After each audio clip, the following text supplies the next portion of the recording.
திரு ஸ்ரீராம், தமிழ்நாட்டின் மீது இருக்கக்கூடிய தன்னுடைய அன்பை வெளிப்படுத்துறதுக்கான ஒரு பயணம் அப்படின்னு தான் இதை பார்க்கணுமா? இதை எப்படி பார்க்க வேண்டியிருக்கீங்க? நிச்சயமாங்க, பிரதமர் எந்த டிஸ்ட்ரிக்ட்டுக்கும் எந்த ஸ்டேட்டுக்கும் எந்த ஒரு காரணத்துக்கும் சொல்லிட்டு தான் போகணும்னு ஒன்றும் இல்லைங்க. அவசியம் இல்லை, அவரோட உரிமை. அதில் ஒன்று மாற்று. அவர் எங்க வேணா போகலாம், அவர் எதுக்கு வேணா போகலாம், யார்கிட்டையும் பர்மிஷன் கேட்க வேணாம், எந்த கட்சிக்கிட்டையும் நான் இதுக்கு தான் போறேன்னு சொல்ல அவசியமே இல்லையே. அவசியமே இல்லை.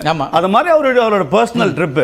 எனக்கு கம்யூனிஸ்டுகளுக்கு என்ன ஒரு பிரச்சனைனா, இந்தியாலேயே ஒரே ஒரு மாநிலம் 3 கோடி மக்கள் ஆள்ற அந்த கம்யூனிஸ்ட்ல அதிகமான அன்எம்ப்ளாய்மெண்ட் இருக்கிறது இன்னைக்கு இந்தியாவில் இந்த கம்யூனிஸ்ட் கட்சி இந்த கேரளால தான்.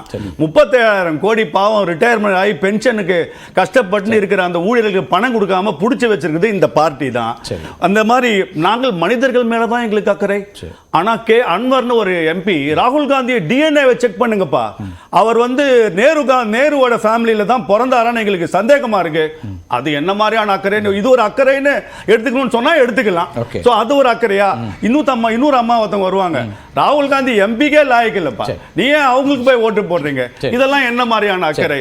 நீங்க மிச்சவங்கள மேல உங்களுக்கு இருக்கிற வெறுப்பையும் உங்க மாநிலத்துல நீங்க அந்த ஓட்டிங் மெஷின் மூலமா 10 வருஷமா நீங்க அந்த மாநிலத்தை ஆள்றீங்களே, உங்களால உருப்படியா என்ன பண்ண முடியும்னு தயவு செய்து யோசிங்க.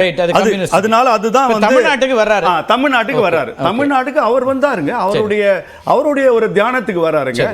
அவர் அடுத்த நெக்ஸ்ட் 4th அப்புறம் 3rd term எடுக்கிறதுக்குள்ள ஒரு எனர்ஜியை கொஞ்சம் ரெடி பண்ணிட்டு வந்துட்டு போறாரு. சோ நிச்சயமாக அந்த பிரச்சனை எதுவுமே இல்ல.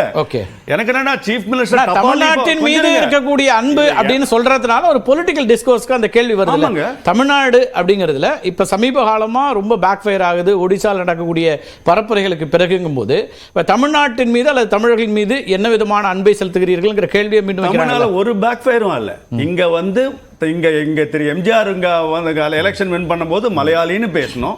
இங்க மேடம் ஜெயலலிதா இங்க கண்டெஸ்ட் பண்ணும்போது அவங்க கன்னடிகான்னு பேசுறோம்.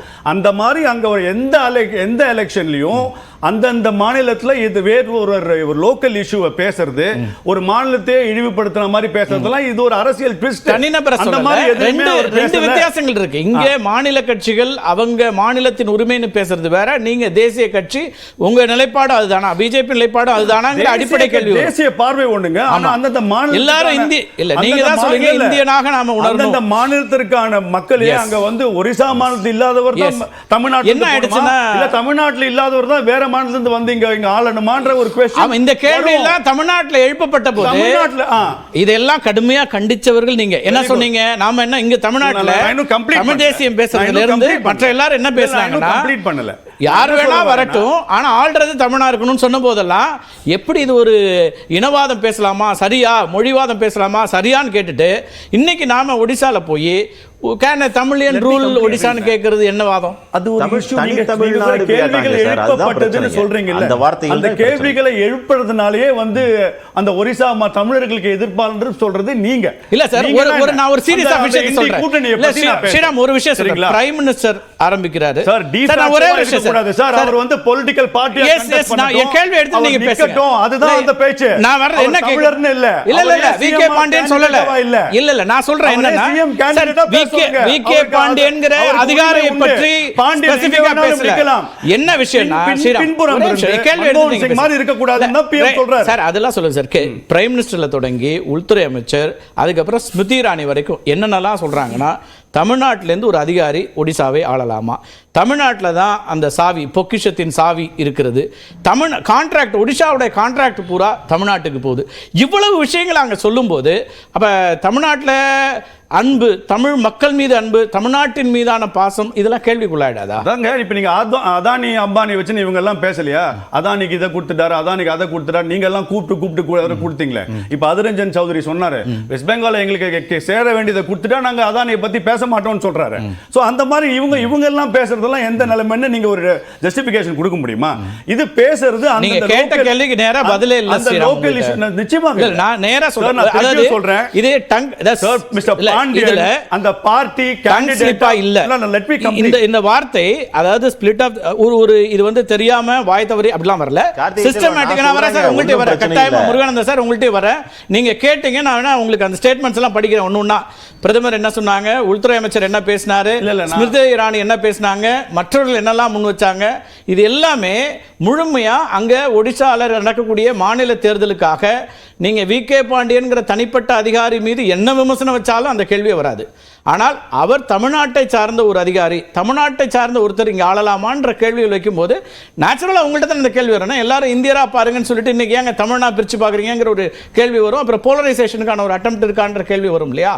அதான் நான் ஸ்ரீராம்கிட்ட கேட்குறேன். ரெண்டு பேர்ல யார் சொன்னாலும் சரிதான். ஏன்னா அவர் உள்ள வந்தார். திரு முருகானந்தம், நீங்க எடுத்துக்கோங்க. எஸ் திரு முருகானந்தம்.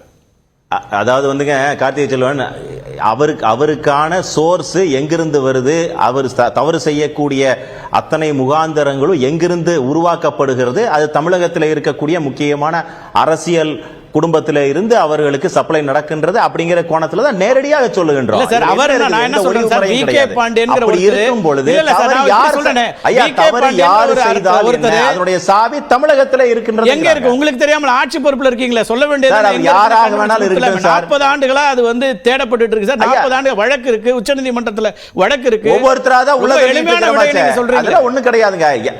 அத்தனை பேரும் நிச்சயமா அவருக்கான அத்தனை சோர்ஸும் தமிழகத்தில் இருந்துதான் போகின்றது.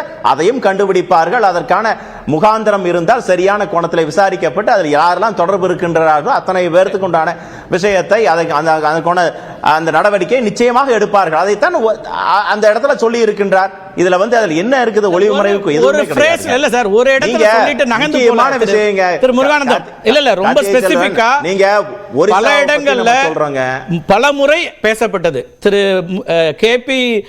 வி.கே. பாண்டியனை இன்றைக்கு இந்த தேர்தலுடைய ஒடிசாவினுடைய மையப்பொருளாவே நீங்க தான் மாத்திருந்தீங்க. வி.கே. பாண்டியனா சொல்லல, தமிழ்நாட்டை அங்க கொண்டு போயிருந்தீங்கிற போது அப்ப அந்த இடத்துல இருந்தா தமிழ்நாட்டில இந்த கேள்விகள் வரும் தானே அப்படிங்கிற கேள்வி முன்வைக்கிறேன். அவங்க அதான் சொல்றாரு, கனகராஜன் அதான் சொல்றாரு. சகோதரர், தமிழ்நாட்டை கொண்டு போல இங்கிருந்து இயக்கக்கூடிய நபர்கள் அவங்களுக்கு யார் சப்ளை பண்றாங்க, அவர்களை கெடுக்கக்கூடிய நபர்களை இங்க இருக்கக்கூடிய தமிழகத்தில் இருக்கக்கூடிய அரசியல்வாதிகள் அப்படிங்கிற கோணத்துல தான் அவரு சொன்னாரு. இங்க மட்டும் கிடையாது, உத்தரப்பிரதேசத்துல யோகி ஆதித்யநாத் பேசிட்டு வந்தறேன். உங்களுக்கு முக்கியமான வரிவரியா என்ன கான்டெக்ஸ்ட்ல என்ன லைன்ல சொன்னாங்கன்னா நான் சொல்றதுக்கு தயாரா இருக்கிறேன். அது நீண்ட விவாதமா ஆகும். ஆனா எல்லாமே தெரியும். ஏன்னா தொடர்ச்சியா நம்ம விவாதிச்சிட்டு இருக்கிறோம். புதிதா ஒன்றும் கிடையாது. நான் வரேன் பிரசன்னா. ஒரு இந்த இந்தியா கூட்டணியின் கூட்டம் அப்படிங்கிறது என்ன செய்யும், என்ன சாதிக்கும், இல்லை என்ன நம்பிக்கை அப்படின்னு நினைக்கிறீங்க? ஏன்னா ராகுல் காந்தி சொல்றாரு 7 நாள் பொறுத்துருங்க அப்படிங்கிறாரு. என்ன நம்பிக்கையில் அதை சொல்றாரு அவர்? இல்லை, இந்த தலைப்பினுடைய முதல் வரி வந்து தமிழகம் வருகிறார் பிரதமர் மோடி காபந்து பிரதமர் தான். இல்லை, இப்போ பிரதமர் தானே, காபந்து பிரதமர். அந்த வார்த்தை தான் ரொம்ப முக்கியம். டெல்லி செல்கிறார் தமிழ்நாடு முதலமைச்சர். தேர்தலின் முடிவு வந்து தெரிஞ்சு போயிடுச்சு. போக வேண்டிய இடத்திற்கு தமிழ்நாட்டு முதலமைச்சர் டெல்லிக்கு போறார் ஆட்சி அமைக்க. அங்கிருந்து அவரை கடைசியா போப்பா இந்த காஞ்சிக்கு என்னது பேர் என்ன, காசிக்கு போய் முழுகிட்டு வந்தா பாவம்லாம் போவோம்னு சொல்ற மாதிரி இப்போ அங்கே சுத்தமா இல்லை. அதனால இப்போ சுத்தமாக இருக்கிற இடம் தமிழ்நாடு. முக்கடல் சங்கமிக்கிற இடத்துல முழுகுனா பாவமெல்லாம் போவோங்கிறதுனால இங்கே வந்து முழுகி பாவம் கழிக்கிறதுக்கு மோடி வராரு. அதுக்கு நாங்கள் இடம் கொடுக்குறோம். நல்லா முழுகட்டும், நல்லா வந்து தியானம் பண்ணட்டும், உண்ணாவிரதம் இருக்கட்டும், எல்லாம் செய்யட்டும். அதை பற்றி எங்களுக்கு பிரச்சனை இல்லை. We are warmly welcome. அவருடைய பாவங்களை இங்கே கழுவுகிறார் என்றால் அது இந்த புண்ணிய பூமியில் கழுவிட்டு போட்டும் அப்படிங்கிறதான் எங்களுடைய நோக்கம். ஆனா பிரசன்னா பாவ புண்ணியம்லாம் நம்புறாரு. திராவிடம் இல்ல அவர் தனிப்பட்ட பிரச்சனையுடைய பேசுறப்ப நான் பேசல, நீங்க நிறைய பேசுனீங்க. நான் என்னுடைய கருத்து சொல்றப்ப அமைதியா இருங்க தயவு செஞ்சு.